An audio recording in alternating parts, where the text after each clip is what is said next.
Hello students, myself Sunil Kumar Goyal, Assistant Professor, Department of ABST, SPC Government College Ajmer. आज हम अनिवासी करदाताओं की कर मुक्त आय के बारे में पढ़ रहे हैं। कल भी हमने जो कल का वीडियो था उसमें भी अनिवासी करदाताओं की कर मुक्त आय के बारे में आपको बताया था। कल 1 से 5 पॉइंट के बारे में आपको जानकारी दी थी। आज उससे आगे की जानकारी मैं इस वीडियो के माध्यम से दे रहा हूँ।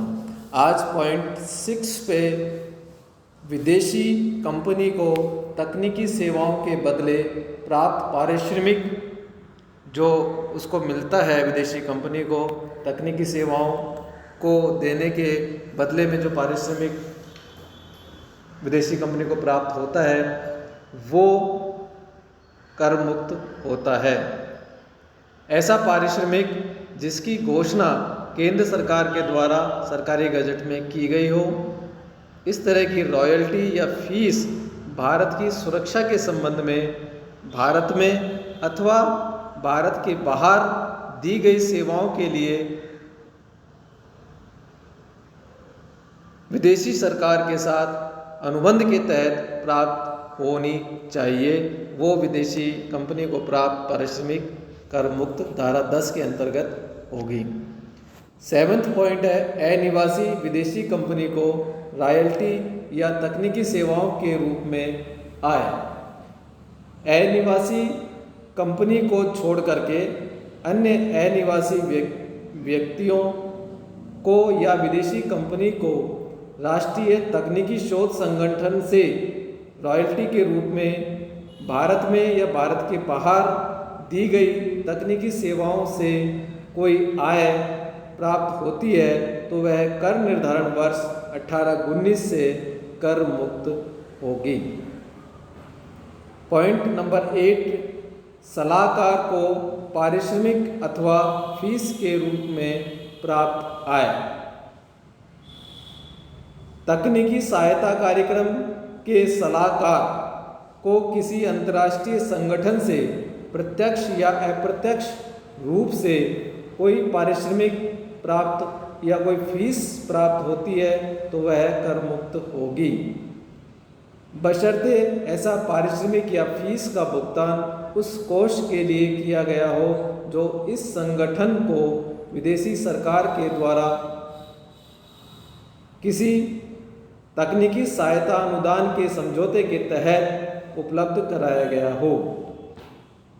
इस छूट के लिए यह आवश्यक है कि सलाहकार की नियुक्ति अंतर्राष्ट्रीय संगठन एवं केंद्र सरकार के मध्य समझौते के द्वारा हुई हो।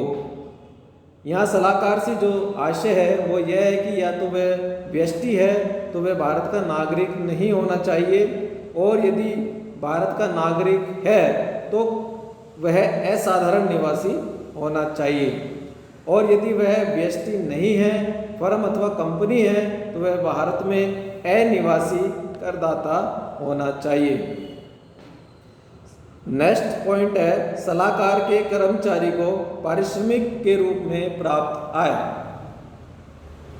केंद्र सरकार और अंतर्राष्ट्रीय संगठन के मध्य अनुबंध के आधार पर भारत में तकनीकी सहायता कार्यक्रम के संबंध में सेवाएं प्रदान करने के लिए किसी व्यक्ति को यदि नियुक्त किया जाता है तो उसकी प्रत्यक्ष अथवा अप्रत्यक्ष रूप से सलाहकार के कार्य के लिए प्राप्त पारिश्रमिक और उसकी अन्य आय जो भारत में उपार्जित या उदय होती है, जिसे भारत में उपार्जित अथवा उदय नहीं माना जा सकता, बशर्ते कि उस आय पर व्यक्ति द्वारा उसके मूल देश की सरकार को कोई आयकर या सामाजिक सुरक्षा कर दे हो, तो वह कर मुक्त मानी जाएगी।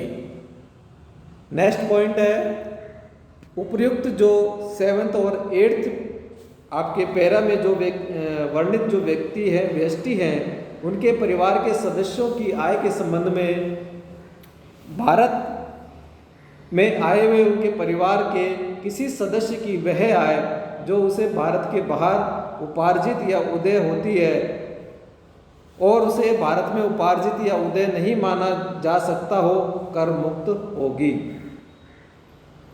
ऐसी आय उस विदेशी सरकार को अथवा ऐसे सदस्य के देश की सरकार को कोई आयकर या अन्य कोई सामाजिक सुरक्षा कर दे हो। नेक्स्ट पॉइंट है, भारत में अनिवासी अथवा असाधारण निवासी व्यक्ति के द्वारा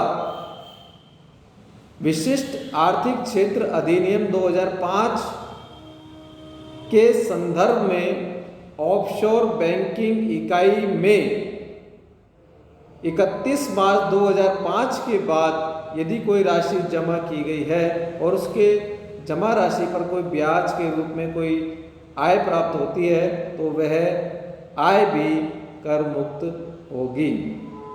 नेक्स्ट पॉइंट है, विदेशी सरकार अथवा अनिवासी व्यक्ति को हवाई जहाज या हवाई जहाज के इंजन को पट्टे पर देने से कोई आय उपार्जित होती है तो वह आय भी धारा 10 के अंतर्गत कर मुक्त होगी। इस आशय का समझौता, जैसा कि मैंने पहले वाले वीडियो में बताया है कि 1 अप्रैल 97 से पूर्व अथवा 31 मार्च 99 के बाद, लेकिन 1 अप्रैल 2007 से पूर्व किया गया हो